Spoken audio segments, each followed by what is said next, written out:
إن الحمد لله نحمده ونستعينه ونستغفره ونعوذ بالله من شرور أنفسنا ومن سيئات أعمالنا من يهده الله فلا مضل له ومن يضلل فلا هادي له وأشهد أن لا إله إلا الله وحده لا شريك له وأشهد أن محمدا عبده ورسوله أما بعد فإن خير الحديث كتاب الله وخير الهدي هدي محمد صلى الله عليه وآله وسلم وشر الأمور محدثاتها وكل محدثة بدعة وكل بدعة ضلالة وكل ضلالة في النار. أعوذ بالله السميع العليم من الشيطان الرجيم من همزه ونفخه ونفثه. بسم الله الرحمن الرحيم. رب اشرح لي صدري ويسر لي أمري واحلل عقدة من لساني يفقهوا قولي. بسم الله الرحمن الرحيم. إن الله وملائكته يصلون على النبي يا أيها الذين آمنوا صلوا عليه وسلموا تسليما. اللهم صل على محمد وعلى آل محمد كما صليت على إبراهيم وعلى آل إبراهيم إنك حميد مجيد. اللهم بارك على محمد وعلى آل محمد كما باركت على إبراهيم وعلى آل إبراهيم إنك حميد مجيد. اللهم ربنا آتنا في الدنيا حسنة وفي الآخرة حسنة وقنا عذاب النار. ربنا آتنا من لدنك رحمة وهيئ لنا من أمرنا رشدا. لا إله إلا أنت سبحانك إني كنت من الظالمين. حسبنا الله ونعم الوكيل. يا حي يا قيوم برحمتك أستغيث ولا حول ولا قوة إلا بالله العلي العظيم. آمین. الحمدللہ آج 19 جون 2022 کو سنڈے کے دن ہماری یہ قرآن کلاس نمبر 122 منعقد ہونے جا رہی ہے. آج انشاءاللہ تعالی ہم سورۃ الاعراف کی آیت نمبر 115 سے آنورڈ شروع کریں گے. پچھلی دفعہ گفتگو کنکلوڈ ہوئی تھی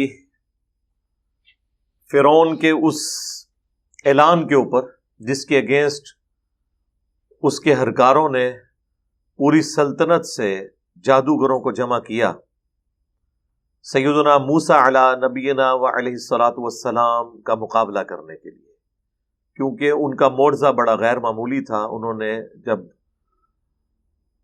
فرعون نے ڈیمانڈ کی کہ آپ کو اللہ کی طرف سے اگر کوئی نشانی دی گئی ہے تو دکھائیں، تو 2 نشانیاں انہوں نے پیش کی جو ہم نے پچھلی دفعہ پڑھی تھی. ایک تو یہ کہ انہوں نے اپنے عصا کو زمین پر پھینکا تو وہ ایک اژدہا، بہت بڑا سانپ نما جانور بن گیا، اور دوسرا انہوں نے اپنے گریبان سے جب ہاتھ نکالا تو وہ سورج کی طرح روشن تھا. اب اس زمانے میں تو ظاہر ہے ایک بہت بڑا ایک معجزہ ہے. آج کل تو چلے کوئی بیٹری فٹ کر لے، کوئی ایسا سلسلہ کر لے. تو یہ 2 بڑے معجزات تھے. اس کے اگینسٹ پھر اس نے مشورے کے بعد یہ طے کیا کہ اب موسیٰ علیہ السلام کے مقابلے کے لیے جادوگر اکٹھے کیے جائیں، کیونکہ اس نے ان کو پیغمبر کے طور پر تو نہیں دیکھا بلکہ یہ گمان کیا کہ یہ جادوگر ہیں. تو اگر ہم اس سے کوئی بڑا تگڑا جادوگر لے آئیں تو موسیٰ علیہ السلام کو ہم شکست دے لیں اور اس کی وجہ سے اپنی سلطنت بچا لیں، کیونکہ موسیٰ علیہ السلام کی دھاک لوگوں پہ بیٹھنا شروع ہو گئی تھی. اب جب جادوگر فرعون کے دربار میں پیش ہوئے ہیں تو میں نے پہلے بھی عرض کیا تھا کہ جو شخص یہ معجزہ دکھا رہا ہے اللہ تعالیٰ کے اذن سے، اس کے پیغمبر ہونے کی سب سے بڑی دلیل یہ ہے کہ پیغمبر معجزے کے اگینسٹ کبھی بھی دنیاوی منفعت نہیں کسی سے طلب کرتا. وہی اللہ نے یہاں پہ چیز ہائی لائٹ کی ہے کہ جیسے ہی جادوگروں کو بلایا گیا تو دیکھیں انہوں نے آتے ہی کیا ڈیمانڈ رکھ دی ہے. اعوذ باللہ من الشیطان الرجیم. بسم اللہ الرحمن الرحیم.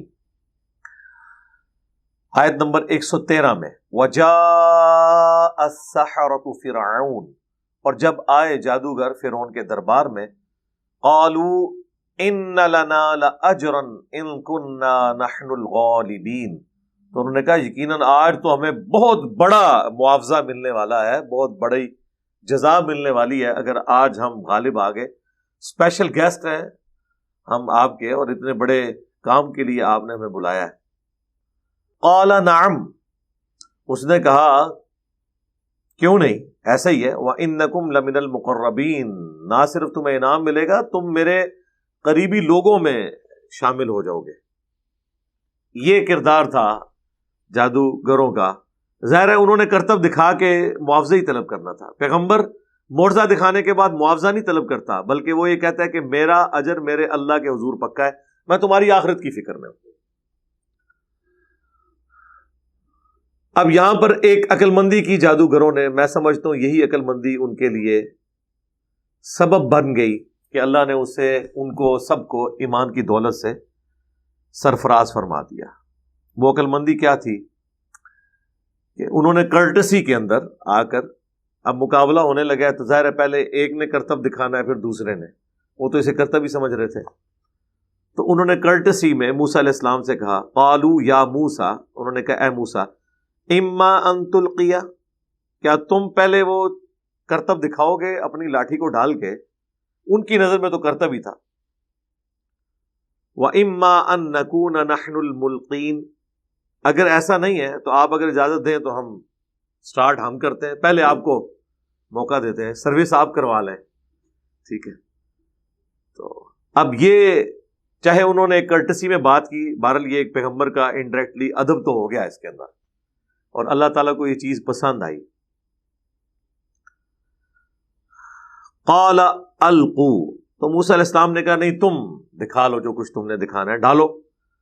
فلما القوا سحروا اعین الناس، تو جب انہوں نے اپنی وہ رسیاں، سورہ طٰہٰ میں آتا ہے انہوں نے رسیاں پھینکی، اور یہاں پر ہے کہ جو کچھ بھی تھا انہوں نے ڈالا لوگوں کی آنکھوں کے سامنے، جادو کر دیا لوگوں کی آنکھوں پر۔ پریکٹیکلی وہ رسیاں انہوں نے سانپ نہیں بنائی تھی بلکہ نظروں کا دھوکا تھا، ایلوژن تھا۔ وہ تو سورۃ الحج میں اللہ تعالیٰ نے فرمایا کوئی ایک مکھی نہیں پیدا کر سکتا، سانپ بنانا تو بہت بڑی بات ہے۔ وَاسْتَرْهَبُوهُمْ، اور وہ سب لوگ جو ہیں خوف زدہ ہو گئے یہ دیکھ کے، وَجَاءُوا بِسِحْرٍ عَظِيمٍ، اور وہ بہت بڑا جادو اپنی طرف سے تو لے کر آئے تھے۔ ظاہر ہے کہ لوگ تو خوف کھا گئے، لوگ تو پہلے تیار بیٹھے ہوتے ہیں متنفر ہونے کے لیے، بہت کام لوگ ہیں جو اپنی عقل کو استعمال کرتے ہیں۔ ایک دوسری جگہ آتا ہے کہ حضرت موسیٰ علیہ السلام بھی دل میں خوف کھا گئے، کیونکہ یہ واقعہ کئی جگہ ہے، سورۃ القصص کے اندر، سورہ طٰہٰ کے اندر، سورہ ہود کے اندر، سورہ یونس کے اندر۔ تو موسیٰ علیہ السلام کیوں خوف کھا گئے؟ اس لیے ہم اگر اس کا ادب والا مفہوم سمجھیں تو یہ ہے کہ وہ خوف اس چیز سے کھا گئے کہ میں نے بھی یہی کچھ کر کے دکھانا تھا جو انہوں نے دکھایا، تو اب ان میں اور میرے میں فرق کیا رہ گیا؟ لوگ کیا سوچیں گے؟ یہ بھی جادوگر اور وہ بھی جادوگر۔ وہ خوف انہیں لوگوں کے گمراہ ہونے کا تھا، اور ظاہر انسان تھے، ایک پیغمبر رقیق القلب بھی ہوتا ہے، اس وجہ سے وہ دل میں خوف کھا گئے کہ جو میرا معجزہ تھا وہی انہوں نے کر دکھایا۔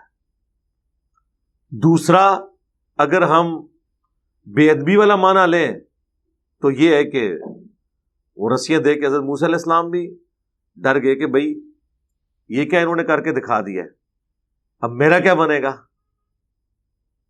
ظاہر ہے یہ تو ایک بعید ہے معنی۔ جو میں نے پہلا معنی بیان کیا، بعض لوگوں کو اس میں بھی گستاخی نظر آئے گی، لیکن اسی کے اندر آپ کے عقیدے کی سچائی چھپی ہوئی ہے کہ موسیٰ علیہ السلام کو اس وقت تک بھی یہ نہیں پتا تھا کہ اب اس کا اینڈ رزلٹ کیا ہونا ہے۔ بھائی موسیٰ علیہ السلام تو یہ سوچ رہے ہوں گے کہ انہوں نے بھی یہ دکھایا، میں بھی دکھا دوں گا، زیادہ ہے کہ جدہ وڈا ہویا وہ جیت گیا، ٹھیک ہے۔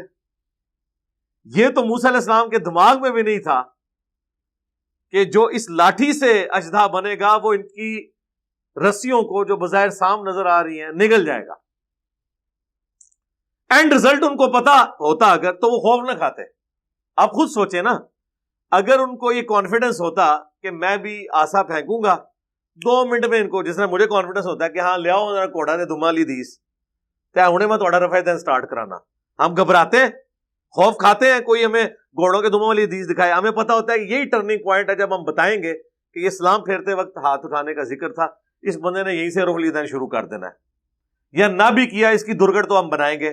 اب ہونا تو چاہیے تھا کہ موسیٰ علیہ السلام کو اگر یہ بات پتا ہوتی کہ میرے اس لاٹھی نے ان کے ساری رسیاں کھا جانی ہیں تو وہ تو بڑے خوش ہوتے, دل میں خوف تو نہ کھاتے. وہ کہتے آئے ہو نا ان قابو تک کو توڑنا کرنا کیا. اس کا مطلب ہے ان کا کوئی اختیار نہیں تھا اس معجزے کے اوپر. یہی معجزے اور کرامت کے حوالے سے ہمارا عقیدہ ہے کہ جو دکھا رہا ہوتا ہے اس کے کوئی اختیار میں نہیں ہوتا.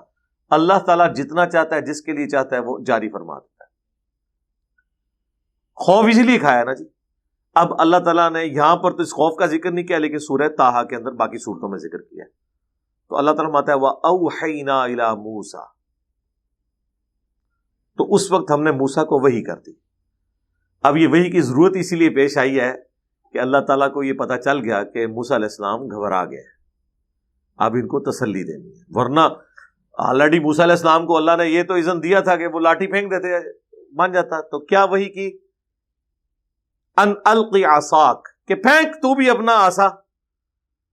فَإِذَا هِيَ تَلْقَفُ مَا يَأْفِكُونَ, تو وہ فوراً نگلنے لگا جو فریب انہوں نے بنا رکھا تھا. جیسے ہی انہوں نے پھینکا تو وہ صرف ان کی تو رسیاں صاف نظر آئی نا, کچھ کر نہیں رہی تھی. انہوں نے جب پھینکا تو وہ سارے کے سارے ان کو نگل گئے. تو اب یہ ایک ڈومیننسی تھی کہ یہ پریکٹیکلی اگر سپوز جادو بھی تھا تو یہ والا جادو جیت گیا جس نے دوسرے کو ختم کر دیا. عام لوگوں نے تو یہی سمجھا ہوگا کہ یہ چھوٹا جادوگر اور وہ بڑا جادوگر. فرعونیوں نے یہی سمجھا, یہ نہیں ہوا کہ ساروں نے وہاں پہ کلمہ پڑھنا شروع کر دیا. لیکن جادوگروں کو پتا چل گیا کہ یہ جادوگر نہیں ہے. اس کی وجہ یہ ہے کہ وہ تو نظروں کا دھوکہ تھا, اور جو کچھ موسیٰ علیہ السلام کے اس عصا نے کیا وہ فزیکل کر دیا تھا, کیونکہ وہ رسیاں کھا گیا. اس کے بعد دوبارہ موسیٰ علیہ السلام نے پکڑا, وہ عصا بن گیا, وہ ساری چیزیں غائب ہو گئی. یہ ایک پریکٹیکلی کر کے دکھا دیا. نظروں کے دھوکے میں تو یہ ہو سکتا ہے کہ آپ سانپ پھینکے رسی بن جائے, رسی سانپ غائب تو نہیں ہوگی نا, کوئی فزیکل چیز تو وہاں پہ موجود ہی رہے گی نا. لیکن وہ فزیکل چیز بھی کھا گیا تو کھانے والا ظاہر ہے کہ وہ پھر فزیکلی اس چیز کو غائب کر رہا ہے. یہ کوئی کیمرے کا کمال تو ہے نہیں ہے. آج تو ہو سکتا ہے ڈیوڈ کاپرفیلڈ یہ کر لے گا سب کچھ, لیکن وہ کیمرے میں آپ اس کو اس طریقے سے ایڈجسٹ کرتے ہیں, فزیکلی نہیں ہوا ہوتا. اسٹیچو آف لبرٹی غائب کر دیا, ٹرینیں غائب کر دی, بوئنگ جہاز غائب کر دیا, کیمرے کا سارا کمال ہوتا ہے. پچھلے دنوں میری ویڈیو بھی ریکارڈ ہوئی ہے جب مفتی منیب الرحمان صاحب نے میرے بارے میں مضمون لکھا کہ یہ کشف اور کرامات اور معجزات کا منکر ہے. اپنی طرف سے چیزیں بنا کے, ہم نے معجزوں کا کیوں منکر ہونا ہے؟ آپ نے جو کہانیاں کرائی ہم ان کے منکر ہیں. جو قرآن و سنت میں ثابت ہیں چیزیں, معجزات انبیاء کے ہم مانتے ہیں, ہمارے ایمان کا حصہ ہے. تو وہ جادوگر تو سمجھ گئے, اور یہ ایک نیچرل چیز ہے کہ جو بھی جس فیلڈ کا ایکسپرٹ ہوتا ہے نا, اسے یہ پتا ہوتا ہے کہ اس فیلڈ میں زیادہ سے زیادہ کیا ہو سکتا ہے. یعنی آج سائنس جس عروج پہ پہنچ چکی ہوئی ہے, ہمیں پتا ہے کہ زیادہ سے زیادہ ہم سائنس سے کیا کر سکتے ہیں. یعنی یہ نہیں ہو سکتا کہ کسی کے آنکھ کے ڈھیلے ہم نکال لیں اور اس کی جگہ ہم یہاں مٹی رکھیں اور ہاتھ پھیریں تو آنکھ بن جائے گی. اگر یہ کوئی کر کے دکھا دیتا ہے تو ظاہر ہے یہ پیغمبر کر سکتا ہے یا خدا کر سکتا ہے, تیسرا تو کوئی بندہ نہیں کر سکتا. حضرت عیسیٰ علیہ السلام کرتے تھے نا. آج بھی یہ میڈیکل سائنس کے ذریعے یہ چیز پاسبل نہیں ہوگی. اسی طریقے سے میڈیکل سائنس ہڈی کو جوڑنے کے لیے آپ کو وہ سیدھا کر کے اس کے اوپر پلستر باندھ دیں گے, لیکن بہرحال اس کا جو کیورنگ پیریڈ ہے ایک 6 سے 8 یا 10 ہفتے, اس کے بعد ہی کچھ نہ کچھ اس کا جوائنٹ بنے گا. یہ تو امپاسبل ہے کہ کسی آرتھوپیڈک سرجن کے پاس آپ پنڈلی کی ٹوٹی ہوئی ہڈی لے جائیں اور وہ کہے جی صاحب لات سیدھی کرو, ہاتھ پھیرے اور بالکل دوبارہ سے وہ کھڑا ہو جائے, اگر یہ ہو جاتا ہے تو ظاہر ہے کہ دیکھنے والوں کو پتہ چل جائے گا، بلکہ سب سے پہلے تو وہ ڈاکٹر کلمہ پڑھ لے گا کہ یار یہ بندہ جو ہے نا وہ کوئی عام انسان نہیں ہے، ایسا پاسبل ہی نہیں ہے۔ جادو میں بھی کچھ پاسبل نہیں ہوتا، آپ کی نظروں پہ دھوکہ کیا جاتا ہے، لیکن ونس جب ایک بندے کی ہڈی جوڑ گئی اور وہ چلنا شروع ہو گیا تو اب یہ جادو تو نہیں ہے، یہ تو فزیکلی وہ چل رہا ہے نا، اس کو تو نہیں آپ کہہ سکتے جادو ہے۔ بس وہی بات ہے کہ جادوگروں کو پتہ چل گیا کہ یہ اللہ کے پیغمبر ہیں، کیونکہ جادو سے یہ کچھ نہیں ہو سکتا۔ ہر فیلڈ کا ایکسپرٹ اپنی فیلڈ کے ایپیکس کو، چوٹی کو جانتا ہے کہ اس سے اوپر آگے جانا ناممکن ہے۔ وہی ہوا، فوقع الحق، تو ثابت ہو گیا حق، وبطل ما كانوا يعملون، اور باطل ہو گیا وہ تمام جو ان جادوگروں نے کیا۔ فغلبوا هنالك وانقلبوا صاغرین، تو فرعونی مغلوب ہو گئے اور وہاں بھرے مجمع میں ذلیل و خوار ہو گئے لوگوں کے سامنے۔ کیا عزت رہے گی جی، مجھے بتائیں آپ پلے؟ اتنی محنت سے اتنے ہائی ریٹس کے اوپر بندے ہائر کیے، ٹھیک ہے، اور ایک بندے نے جناب اب ہونا تو چاہیے تھا، اب کرتا نا مقابلہ۔ وَأُلْقِيَ السَّحَرَةُ سَاجِدِينَ، تو گرا دیے گئے جادوگر سجدے میں۔ اب یہ گرا دیے گئے ان معنوں میں ہے کہ ان کے پاس کوئی چارہ نہیں رہا، بے اختیار جسے کہتے ہیں نا، وہ گر پڑے سجدے میں۔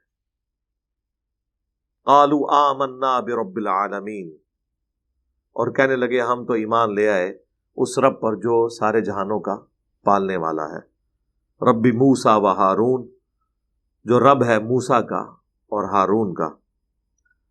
قال فرعون، اب فرعون کہنے لگا آمنتم بہ قبل ان آذن لکم، کیا تم ایمان لے آئے ہو موسیٰ کے اوپر اس سے پہلے کہ تم مجھ سے اجازت لو؟ میری اجازت کے بغیر تم نے اپنا دین مذہب چینج کر لیا۔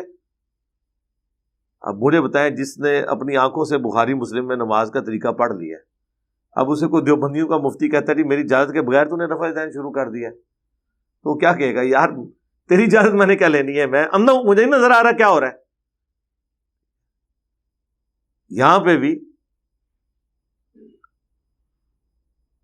ان جادوگروں کو جب اس نے کہا کہ تم لوگوں نے میری اجازت کے بغیر ہی کلمہ پڑھ لیا، اب دیکھیں کیسا پینترا اس نے بدلا ہے۔ ان ھذا لمکر مکرتموہ فی المدینہ، بے شک یہ ایک فریب ہے جو تم سب نے مل کر دیا ہے پورے شہر کے لوگوں کو۔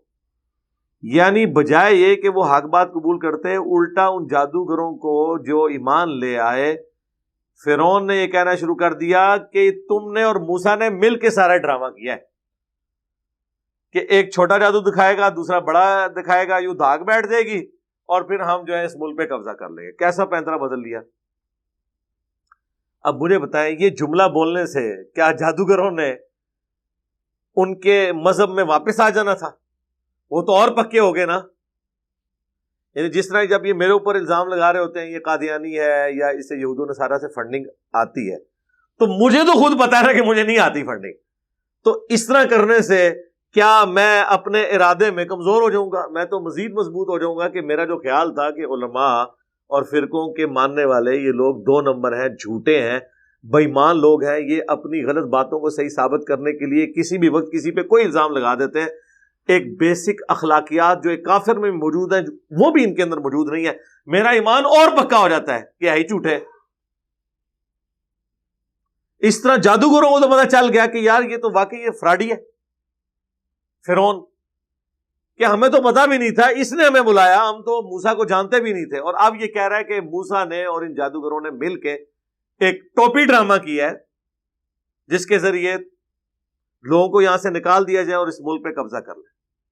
اب یہ فرعون جو ہے وہ دھاگ بٹھا رہا تھا اصل میں اپنی عوام کے اوپر، کچھ تو کچھ جواب دینا تھا نا، اس نے کوئی نہ کوئی تو اس نے سازش کا ذکر کرنا تھا نا کہ یہ سازش ہوئی ہے۔ دیکھ لیں ہر زمانے میں جو پولیٹیشنز ہیں نا ان کے پاس یہی ہوتا ہے کہ یہ سازش ہوگی ہمارے خلاف، یہاں پہ اس نے کہا سازش ہوئی ہے، لِتُخْرِجُوا مِنْهَا أَهْلَهَا، تاکہ یہاں کے جو اصلی باشندے ہیں ان کو نکال دیا جائے۔ فَسَوْفَ تَعْلَمُونَ، تو تمہیں عنقریب اس کا انجام معلوم ہو جائے گا جادوگروں جو تم لوگوں نے حرکت کی ہے۔ بہرحال اس میں کچھ خدشہ اس کا درست اس حوالے سے تھا کہ بنی اسرائیل تو وہاں کی حکمران تھی جب سے یوسف علیہ السلام وہاں شفٹ ہوئے تھے، اور اس وقت کا جو بادشاہ تھا وہ یوسف علیہ السلام کی بڑی عزت کرتا تھا، کافی عرصہ ان کی بادشاہت رہی ہے۔ پھر وہاں پہ ایک نیشنل موومنٹ اٹھی تھی کہ یہ باہر کے شام کے رہنے والے لوگ مصر پہ قابض ہیں، یہاں مصریوں کی حکومت ہونی چاہیے، اور وہ اتنی ڈومیننٹ ہوئی کہ انہوں نے بنی اسرائیل کو اپنا غلام بنا لیا اور خود وہ قابض ہو گئے۔ اب چونکہ تاریخ میں یہ ہو چکا ہوا تھا، اور یہ جب موسیٰ علیہ السلام دعوت پیش کر رہے ہیں، اس سے 300 سال پہلے فرعونیوں کی یعنی مصر کے لوکل لوگوں کی حکومت آئی تھی، اس سے پہلے بنی اسرائیل حاکم تھے اور اب وہ غلام تھے، تو خطرہ تو لگا رہتا ہے نا کہ یہ غلام دوبارہ سے بادشاہت کے لیے کوشش نہ کریں، جس طرح آج بھی کافروں کو خطرہ ہوتا ہے کہ دنیا پہ انہوں نے حکومت کی ہے، کہیں کوئی چنگاری بھڑک ہی نہ اٹھے اور دوبارہ سے کہیں کہ ہم تو حکمران رہے ہیں دنیا میں اور ہم نے دوبارہ سے حکومت حاصل کرنی ہے۔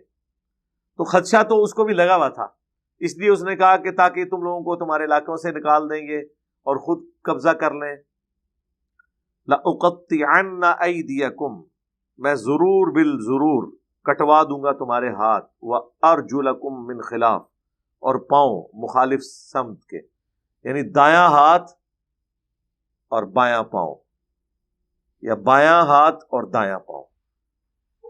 یہ مخالف سمت کے اس لیے کاٹے جاتے تھے کہ وہ پھر بندہ کسی کام جگہ رہتا ہی نہیں ہے، کیونکہ آپ دیکھیں جب آپ چلتے ہیں نا تو آپ کا دایاں ہاتھ چلنے کے دوران یا بھاگنے کے دوران یہ بائیں پاؤں کے ساتھ سنکرونائز ہوتا ہے،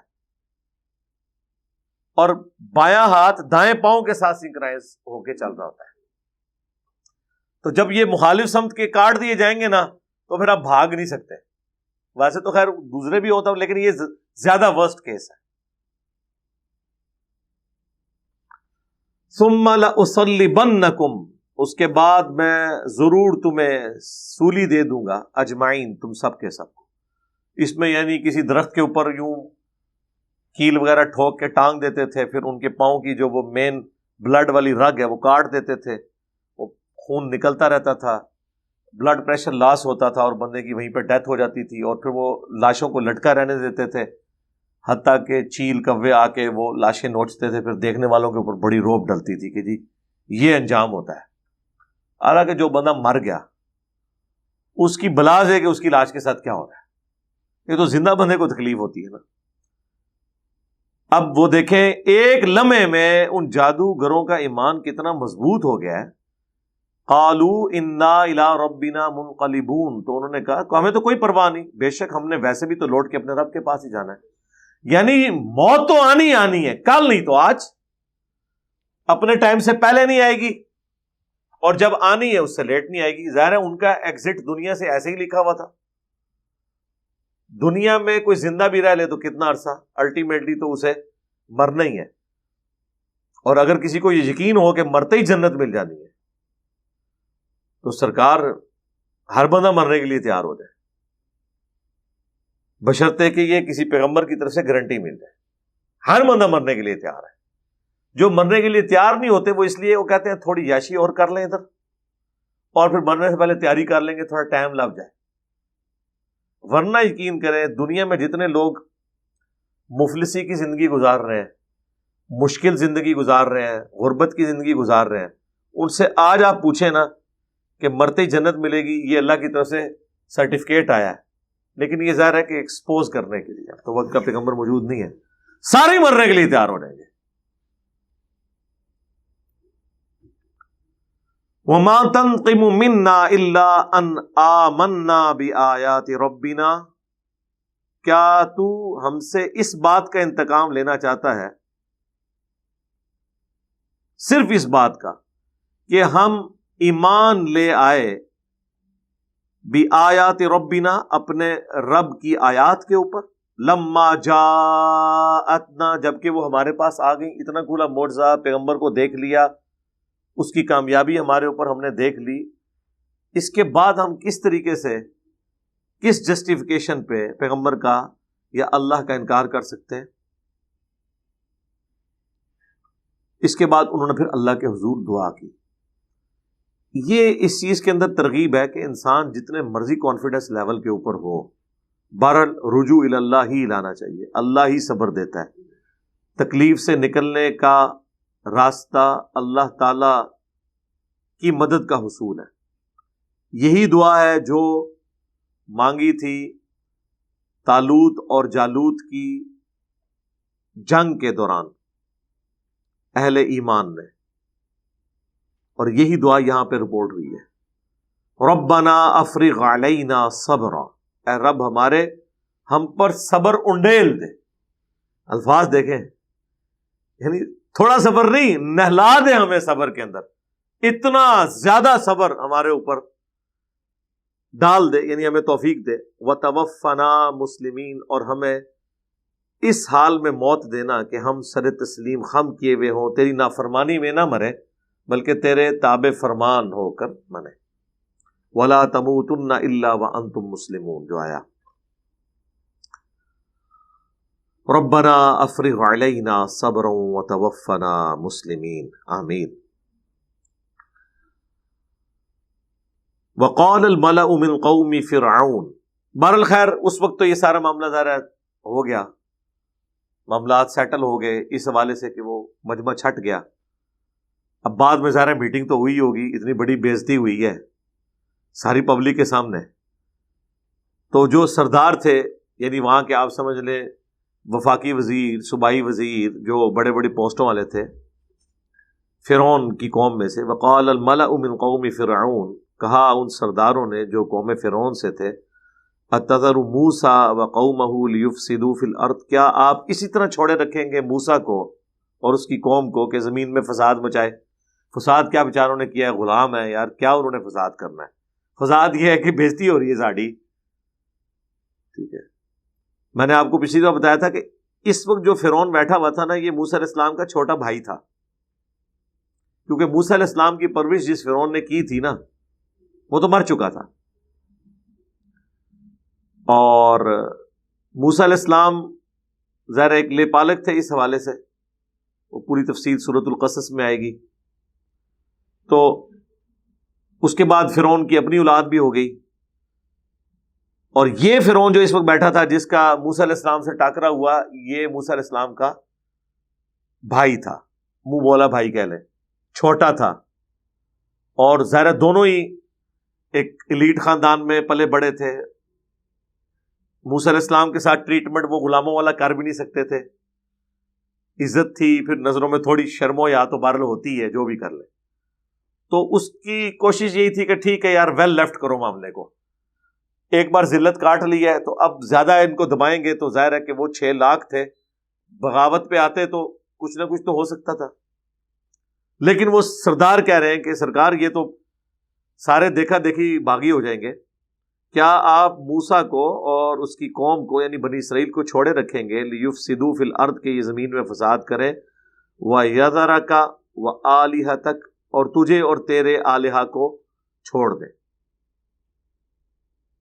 اور اس ایک خدا کی عبادت شروع کر دیں؟ اچھا، اس سے یہ بات پتہ چلی کہ فرعونی بھی جھوٹے خداؤں کے ماننے والے تھے، اپنی جو پرستش کرواتا تھا وہ اس حوالے سے کہ وہ ان خداؤں کا زمین پہ نمائندہ ہے، لیکن خود بھی وہ خداؤں کو مانتا تھا جو جھوٹے خدا انہوں نے گھڑے ہوئے تھے۔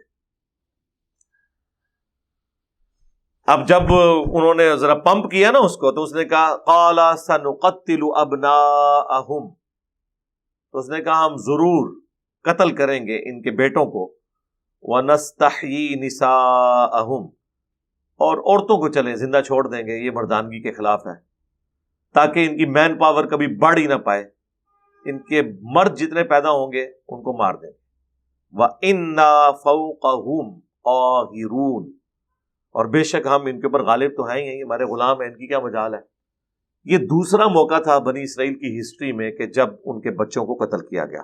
اس سے پہلے اس فرعون کے باپ نے کیا تھا، جب اس کو اس کے نجومیوں نے، اور ظاہر نجومیوں نے بھی کچھ شیطان نے بات ڈال دی، کچھ الہامی کتابوں میں بھی تھا کہ ایک بنی اسرائیل میں ایک منجی اور ہادی کے طور پہ ایک شخص آئے گا جو فرعون کی حکومت کو ختم کر کے بنی اسرائیل کو نجات دے گا۔ تو اسے یہ ڈر تھا کہ وہ ہوگا بنی اسرائیل میں سے، تو وہ بنی اسرائیل کے بچوں کو قتل کروا دیا کرتا تھا۔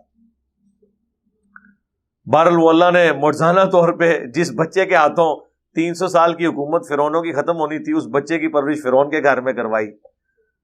یہ اللہ نے اپنی قدرت کا اظہار کیا کہ ٹھیک ہے تو نے یہ کرنا تھا، دیکھ پھر تیری ناک کے نیچے سب کچھ ہوگا اور تجھے پتہ بھی نہیں چلے گا. دوسری دفعہ پھر انہوں نے ارادہ کیا کہ ہم اس طریقے سے ان کی پرسیکیوشن کریں گے. قال موسیٰ، تو اب موسیٰ علیہ السلام نے کہا لقومی، اپنی قوم سے، استعینوا باللہ، مدد طلب کرو اللہ سے، واصبروا، اور صبر کرو.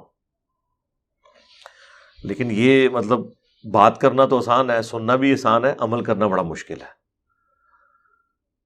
اب ہونا تو چاہیے تھا کہ بنی اسرائیل کہتی کہ حضرت آپ تو پیغمبر ہیں، ایک نگاہ مارو نا ذرا اور ہمیں اس تکلیف سے نجات دلا دو.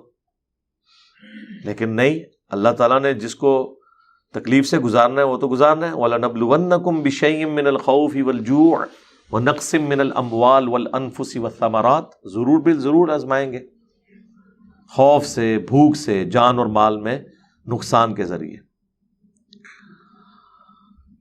تو موسیٰ علیہ السلام کو تو پتا تھا کہ اب یہ تکلیف آنی ہے، تو وہ اپنی قوم کو صبر کی تلقین کرنا شروع ہو گئے.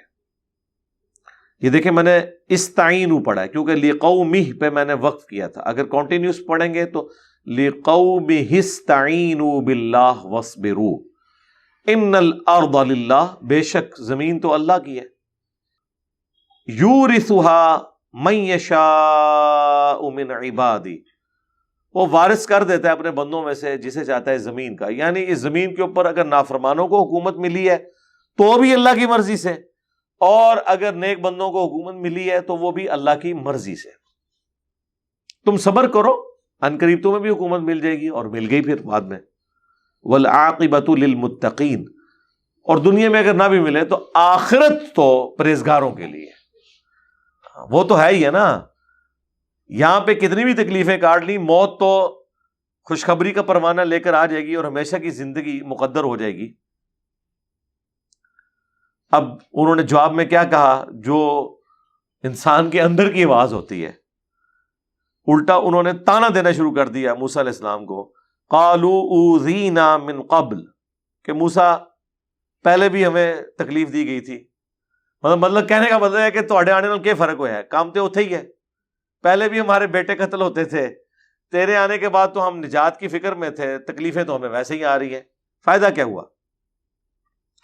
اوذینا من قبل، ہم پہلے بھی ستائے گئے تھے، ان تأتینا، کہ آپ ہمارے پاس آئے، ومن بعد ما جئتنا، اور اس کے بعد جو آپ ہمارے پاس لے کر آئے. یعنی آپ کے نبی ہونے کا ہمیں کیا فائدہ ہوا. اینڈ رزلٹ تو یہ ہے کہ پہلے بھی ہماری پرسیکیوشن ہو رہی تھی، اب بھی. بات تو ان کی بالکل ٹھیک تھی، لیکن ایک پہلو سے ٹھیک ہے. دوسرا پہلو یہ ہے کہ بھئی تم اللہ کے ماننے والے ہو، بنی اسرائیل کافر تو نہیں تھے، مسلمان تھے. تو خالی دودھ پینے والے مجنو تکلیفیں نہیں کاٹنی، یعنی اللہ تعالیٰ نے تمہیں مفت میں چھوڑ دینا ہے، ایسا تو نہیں ہوگا. اب موسیٰ علیہ السلام نے بڑا انٹلیکچوئل جواب دیا ہے اس تانے کے اوپر. میڑا مارنے ہوتے ویسے تو 295C لگتی سی پاکستان دے قانون دی، جو کچھ انہوں نے کیتا حضرت موسیٰ علیہ السلام کے ساتھ جو انہوں نے کیا. قال عسى ربكم ان يهلك عدوكم، انہوں نے کہا کوئی بعید نہیں ہے کہ ان قریب اللہ تعالیٰ تمہارے دشمن کو ہلاک کر دے. وَيَسْتَخْلِفَكُمْ فِي الْأَرْضِ، اور تمہیں زمین میں اپنا خلیفہ بنا دے، یعنی حکومت چھین کے تمہیں دے دے. جس طرح آج وہ حکمران ہے کل تم حکمران بن جاؤ. اور آگے انہوں نے وہی بات کی جو ان کو کرنی چاہیے تھی، جو ان کے مزاج کی تھی. فَيَنْظُرَ كَيْفَ تَعْمَلُونَ، پھر اللہ دیکھ لے گا بھی تسی کہڑے گول کراندے ہو. انہوں نے کام پایا ہی ہے نا، ان کو حکومت ملی تو انہوں نے تو چند چڑھایا، تمہیں بھی حکومت مل جائے گی، پتہ چل جائے گا کہ تم کیا مال کرتے ہو. اور آپ کو پتہ ہے پھر انہوں نے کیا کیا. حکومت ملنے سے پہلے ہی موسیٰ علیہ السلام چند دنوں کے لیے کوہ طور پہ گئے. 70,000 یہودی جو صحابہ تھے حضرت موسیٰ کے، مرتد ہو گئے ایک بچڑے کو خدا بنا کے. تو دیکھ لیا نا، حکومت سے پہلے ہی مرتد ہو گئے. پھر قرآن میں ان کی سزا آئی کہ ہر قبیلہ اپنے رسپیکٹو مرتدین کو قتل کرے گا. تو موسیٰ علیہ السلام نے ان کو ان کی اوقات یاد کرائی کہ یار بات یہ ہے کہ تکلیف پہلے تھی اب بھی ہے، بالکل جینوین بات ہے، لیکن ظاہر آزمائش تو ہے، تو تھوڑا اور صبر کر لو، تمہیں بھی حکومت ملنے والی ہے، رکو ذرا، صبر کرو، یہ وہی بات ہے، تمہارا نمبر بھی آ جائے گا، پتہ چل جائے گا تسی کے چاند چڑھانا ہے۔ تو عنقریب عین ممکن ہے اللہ تعالیٰ تمہیں زمین میں حکومت دے دے، خلافت دے دے، اور پھر دیکھے تم کیا کرتے ہو۔ وَلَقَدْ أَخَذْنَا آلَ فِرْعَوْنَ بِالسِّنِينَ، اور بے شک ہم نے پکڑ لیا فرعونیوں کو قحط سالی سے، وَنَقْصٍ مِّنَ الثَّمَرَاتِ، اور پھلوں کی پیداوار میں نقصان سے۔ ظاہر ہے وہ سب سے زرخیز زمین آج تک، یہ تو اللہ کا زندہ معجزہ ہے، دریائے نیل آج بھی دنیا میں زرخیز زمین مصر کی آج تک زرخیز ہے۔ لَعَلَّهُمْ يَذَّكَّرُونَ، تاکہ وہ نصیحت قبول کریں۔ ظاہر ہے جب آپ کی اکانومی درست ہو تو اللہ بھی آپ کو یاد نہیں آتا، یہ اللہ کی ہمیشہ عادت رہی ہے کہ جب بھی انبیاء کو بھیجتا ہے تو ان قوموں کے اوپر کچھ تکلیفیں آتی ہیں، تکلیفوں کی وجہ سے وہ سیریس لیتے ہیں، اب کوئی اس کی نجات کی صورت نظر نہیں آتی تو پھر وہ اللہ کی طرف متوجہ ہوتے ہیں، یا اللہ کا پیغمبر ہے اس کی طرف متوجہ ہوتے ہیں کہ حضرت دعا کریں مصیبت ٹل جائے، اور وہ اللہ تعالیٰ جان بوجھ کے کرتا ہے۔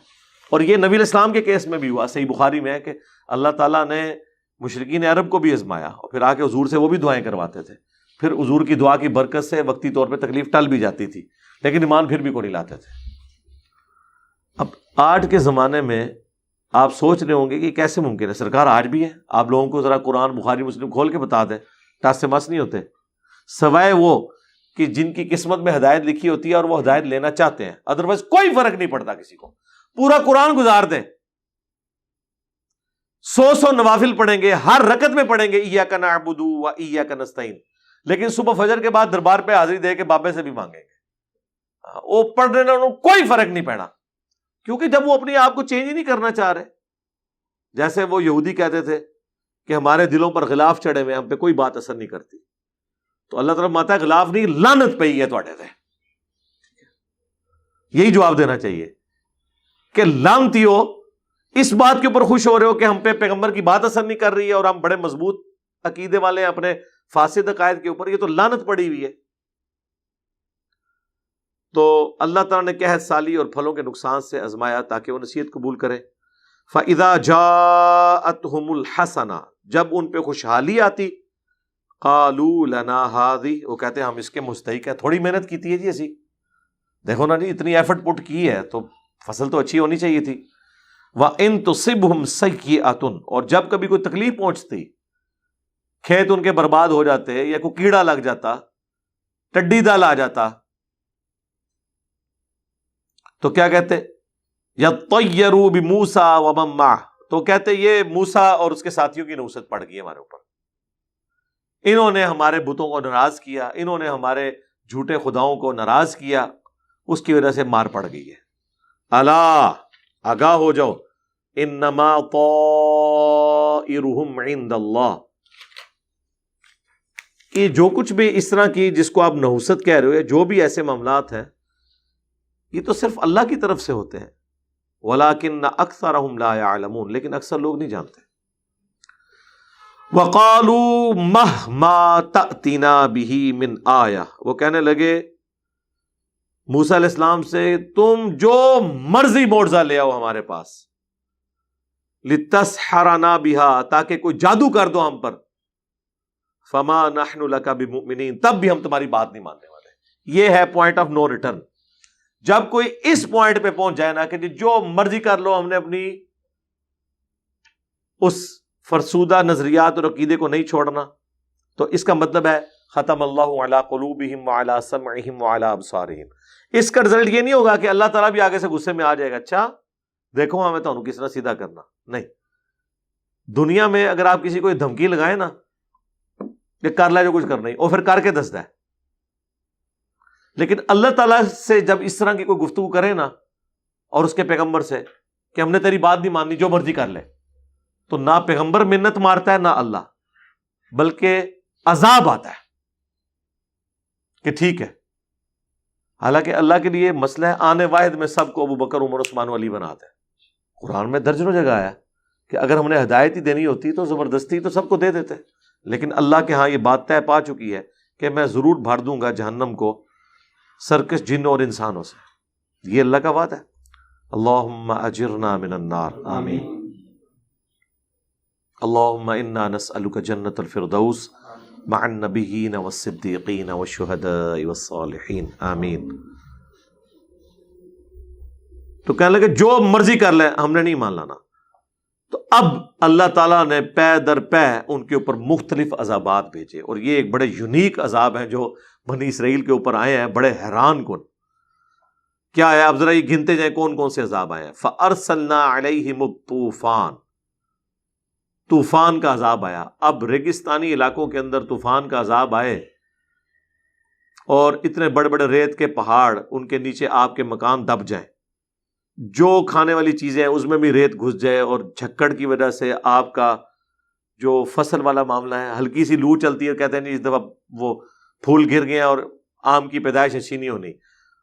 حالانکہ ہمارے پاس تو اور ریسورسز بھی ہیں. جن کے پاس لیونگ ریسورسز ہوں ہی یہ، اور طوفان آ جائے، ان کے درخت گر جائیں، ان کی کھیتیاں برباد ہو جائیں، تو بہت بڑی آزمائش ہے. یہ ان کے اوپر آیا. والجراد، اور ٹڈی دل. ٹڈی دل کا تو میرے خیال پاکستانیوں کو پتہ چل گیا ہوگا کس طرح وہ فصلیں کھا جاتی ہیں، پوری پوری فصلیں غائب کر دیتی ہیں. والقمل، اور جوئیں پڑ جائیں ہر چیز کے اندر. تو رات کو کس نے سونا ہے اگر آپ کے سر کے بالوں میں جوئیں پڑی ہوئی ہوں، آپ کی چارپائی کے اوپر جو ہے وہ یہ ساری چیزیں چڑھی ہوئی ہوں.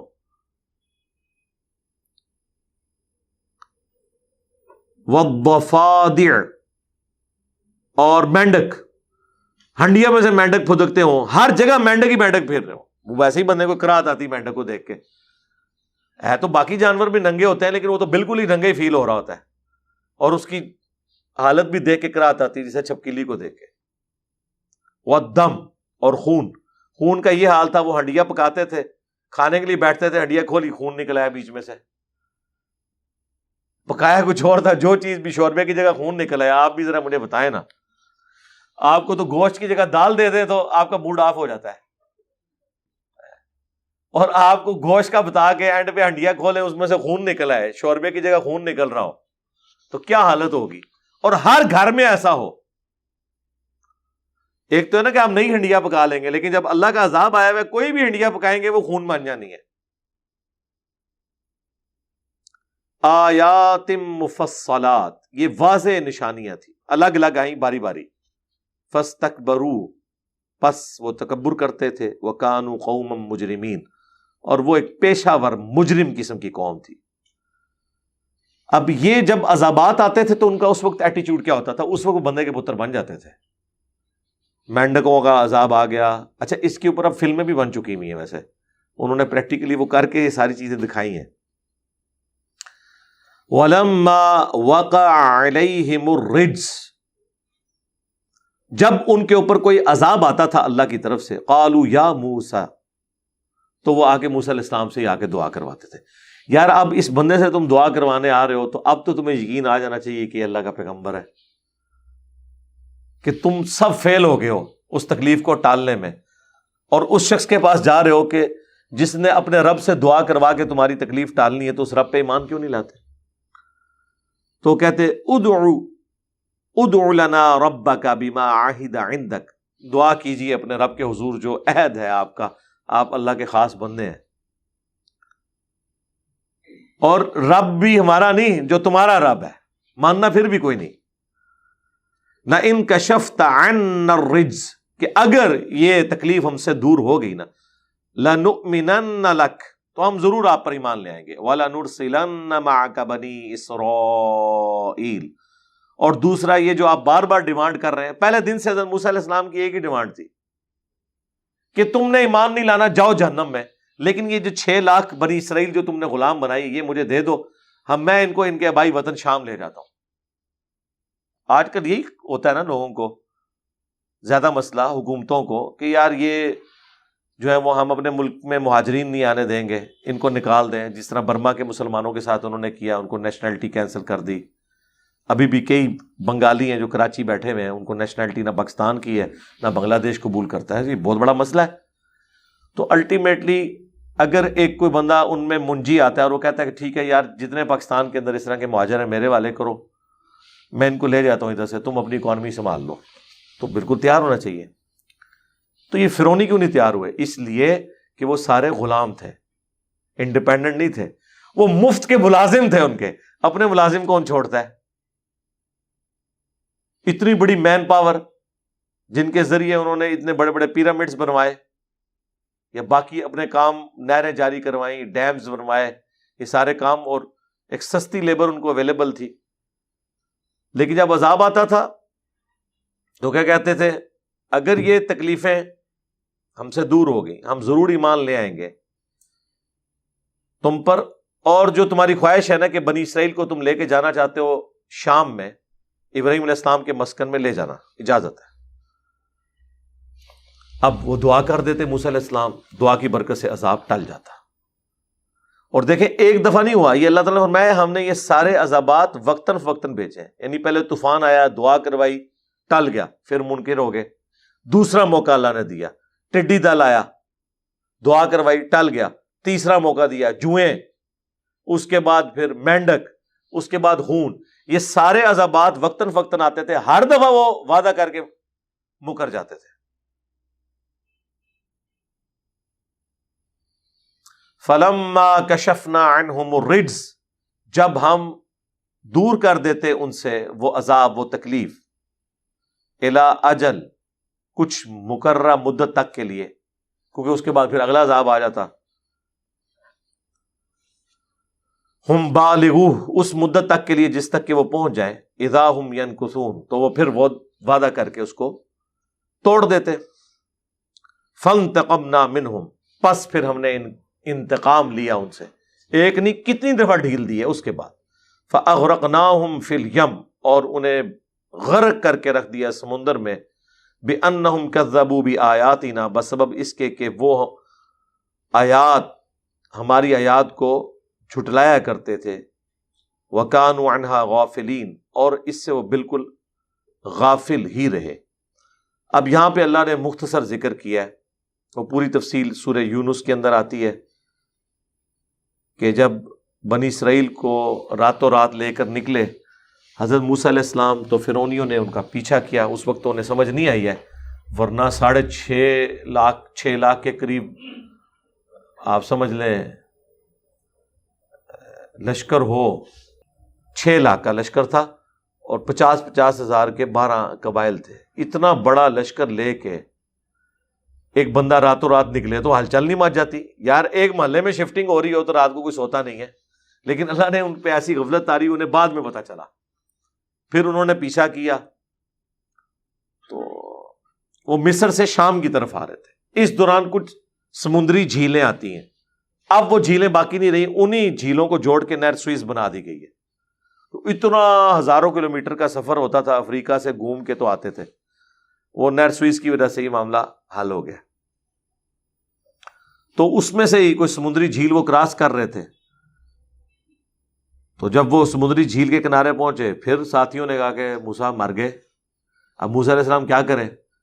انہیں تو پتہ ہی نہیں تھا کہ یہ عصا سمندر میں راستہ بھی بنا سکتا ہے، اور یقیناً نہیں بنا سکتا تھا جب تک اللہ کا امر کن نہ ہوتا. تو اللہ تعالیٰ ماتا ہے ہم نے موسیٰ کو وحی کی کہ اسی عصا کو مار. اس سے پہلے موسیٰ علیہ السلام یہی سمجھتے تھے کہ یہ کر سکتا ہے. تو راستہ بنا، اس راستے میں سے نکلے یہ بنی اسرائیل. آپ فرعونیوں کی آپ بیوقوفی دیکھیں، اتنا بڑا معجزہ دیکھ کے بھی انہوں نے کوئی عبرت نہیں پکڑی. اور اس سے بڑی بیوقوفی کہ وہ بھی اس میں چل پڑے پیچھے. ادھر سے ہی سمجھ جانا چاہیے تھا کہ تمہاری نظر میں جس جادوگر نے اور ہماری نظر میں معجزے نے، جو سورہ یونس میں آتا ہے کہ 2 بڑے بڑے پہاڑ پانی کے بن گئے دونوں طرف، ظاہر ہے وہ راستہ یوں بنا، ایک کر دکھایا ہے. وہ کسی وقت آرڈر کرے تو دوبارہ پانی مل سکتا ہے، تو ہمارا کیا بنے گا؟ بس وہی ہوا، ان کی قسمت میں غرق ہونا لکھا تھا. پھر سورہ یونس میں آیا کہ جب وہ اسے غوطہ آیا، سارے غرق ہو رہے تھے، اس وقت وہ پھر پکارا کہ میں بنو اسرائیل کے رب کے اوپر ایمان لاتا ہوں. لیکن اللہ تعالیٰ نے فرمایا آن، اب ایمان لے کر آیا، موت کے وقت جب سب کچھ دیکھ لیا اب کوئی فائدہ نہیں ہے، اور اسے تباہ و برباد کر دیا گیا. اور پھر اللہ تعالیٰ نے فرمایا کہ آج کے دن ہم تیرے جسم کو نجات دے دیں گے تاکہ آنے والوں کے لیے عبرت بنے. وہ آج بھی میوزیم کے اندر اس کی وہ ممی رکھی ہوئی ہے. تو اللہ تعالیٰ فرماتا ہے کہ ہم نے پھر انتقام لیا، ان سب کو غرق کر دیا سمندر میں، وہ سمندری جھیل میں، بِأَنَّهُمْ كَذَّبُوا بِآيَاتِنَا، اس لیے کہ وہ ہماری آیات کو جھٹلاتے تھے، وَكَانُوا عَنْهَا غَافِلِينَ، اور اس سے غفلت میں تھے،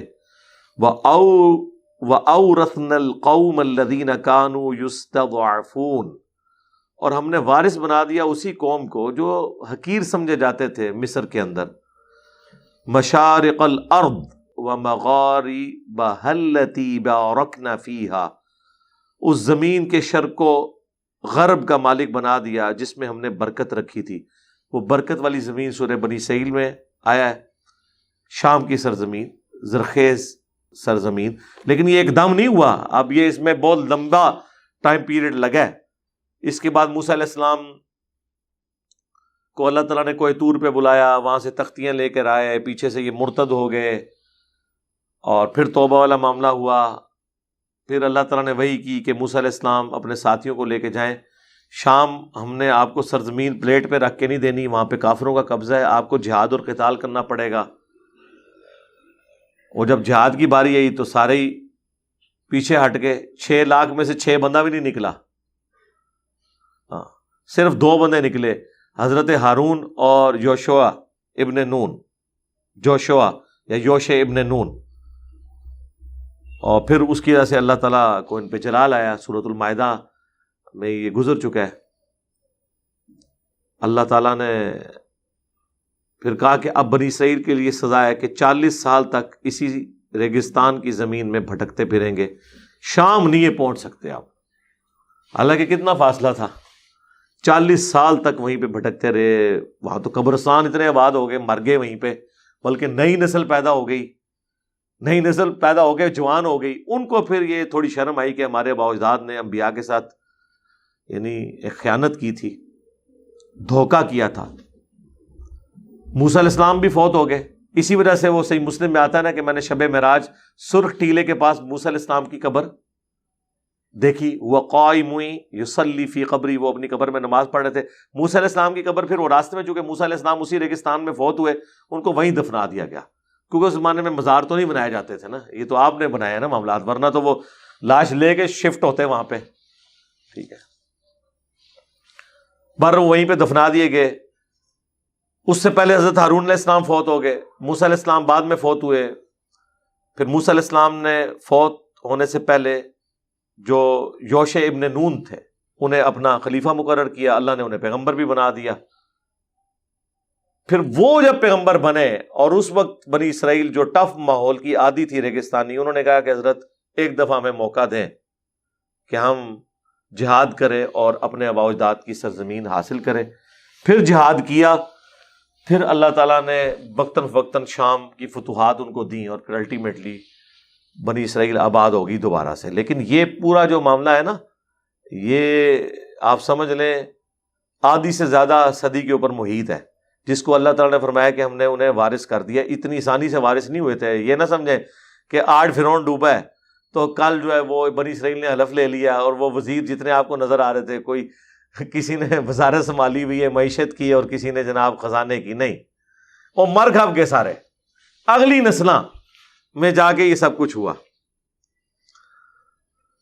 وَتَمَّتْ كَلِمَةُ رَبِّكَ الْحُسْنَى عَلَى بَنِي إِسْرَائِيل، اور پورا ہو گیا تمہارے رب کا وعدہ، ایک اچھا وعدہ بنی اسرائیل کے اوپر جو اللہ تعالیٰ نے فرمایا تھا، کیا کہ فرعون سے نجات دوں گا اور تمہیں عنقریب حاکم بنا دوں گا، بما صبروا، بوجہ کس کے کہ انہوں نے صبر کیا، یعنی وہ تکلیف سے گزرے۔ یہ وہی چیز ہے، ان مع العسر یسرا، ان مع العسر یسرا، ہر مشکل کے بعد آسانی ہے، ہر مشکل کے بعد آسانی ہے، اور یہ ضروری نہیں کہ آسانی اسی پہ ہی آ جائے، آنے والی نسلوں کو بھی۔ ہم نے الحمدللہ یہ دعوت کا کام شروع کیا ہے، ضروری نہیں ہے کہ یہ اس ایپیکس کو ہماری زندگی میں پہنچے، ویسے تو اللہ کا شکر ہے جو کچھ ہو گیا ہے وہی اتنا بڑا ہے کہ ایک معجزانہ اور اللہ کی خاص کرامت ہوئی ہے۔ ابھی اس کے بعد پتہ نہیں کیا کچھ ہونے والا ہے، لیکن بہرحال وہ آہستہ آہستہ اللہ تعالیٰ کا ایک ڈیوائن پلان ہوتا ہے کہ کتنے عرصے میں اس کو مکمل کرنا ہے، ایک دن میں یہ سب کچھ نہیں ہوتا۔ کہاں نبی علیہ السلام نے دعوت شروع کی جب آپ کی عمر مبارک 40 سال تھی، اور 13 سال گزر گئے، صرف 125 بندے مسلمان ہوئے، لیکن اگلے 10 سال کے اندر عرب کے اوپر مسلمانوں کو غلبہ مل گیا. اس سے اگلے 10 سال کے اندر رومن اور پرشین امپائر دونوں بڑی سپر پاورز مسلمانوں کے پاس آ گئی. لیکن یہ ایک دن میں تو نہیں ہوا، 40-50 سال تو وہاں بھی لگ گئے ہیں. ٹائم تو لگتا ہے، ایک اللہ تعالیٰ کی سنت ہے. تو اللہ تعالیٰ ماتا صبر کے سبب اللہ تعالیٰ نے انہیں وعدہ پورا کر دکھایا اور انہیں وہ مالک کر دیا اس سرزمین کا. وَدَمَّرْنَا مَا كَانَ يَصْنَعُ فِرْعَوْنُ، اور ہم نے برباد کر دیا جو کچھ کیا کرتا تھا فرعون، وَقَوْمُهُ، اور اس کی قوم، وَمَا كَانُوا يَعْرِشُونَ، اور جو انہوں نے بلند مکان بنائے تھے سارے کے سارے وہیں پڑے کے پڑے رہ گئے. وہ سورہ دخان میں آتا ہے کہ کتنی بستیاں ہیں وہ اب کھنڈرات بن چکی ہیں، وہاں پہ رہنے والے کوئی نہیں ہیں. تو اللہ تبارک و تعالیٰ نے انہیں تباہ و برباد کر دیا. آج ان کا ذکر بھی اس لیے ہوتا ہے کہ الہامی کتاب کے اندر موجود ہے، ادروائز تو ہمیں پتہ ہی نہ ہوتا کہ کتنی قومیں ہلاک ہو گئیں، ان کی کیا ہسٹری تھی. یہاں پہ بھی آپ کے یہ کھنڈرات دیکھتے ہیں، ہسٹورین پھر آپ کو بتاتے ہیں فلاں قوم آباد تھی، اتنے سال رہی، پھر یہ ہو گیا. چاہے وہ ٹیکسلا کے کھنڈرات ہوں، موجو دڑوں کے ہوں کھنڈرات، بلکہ آپ جہلم شہر میں یہ قلعہ رتاس ہی دیکھ لیں، کسی زمانے میں یہ آباد تھا. شیر شاہ سوری کا نام تھا ایک اتنا بڑا، ہمایوں کو شکست دی ہوئی تھی مغل بادشاہ کو اس نے، تو کتنا طاقتور بادشاہ تھا، لیکن آج کھنڈرات ہے. تو یہ اللہ تعالیٰ کی سنت ہے کہ اللہ تعالیٰ معاملات لوگوں میں اس طریقے سے چلاتا رہتا ہے. اللہ تعالیٰ سے دعا ہے جو حق بات میں نے کہی اللہ تعالیٰ ہمارے دلوں میں راسخ فرمائے. اگر جذبات میں میرے منہ سے کوئی غلط بات نکل گئی تو اللہ تعالیٰ ہمارے دلوں سے دھو ڈالے، ہمیں معاف بھی فرما دے، ہمیں کتاب و سنت کی تعلیمات پر عمل کر کے دوسرے بھائیوں تک پہنچانے کی توفیق عطا فرمائے. سبحانک اللہم و بحمدک، اشہد ان لا الہ الا انت، استغفرک و اتوب الیک، وما علینا الا البلاغ المبین. جزاکم اللہ خیرا. آمین.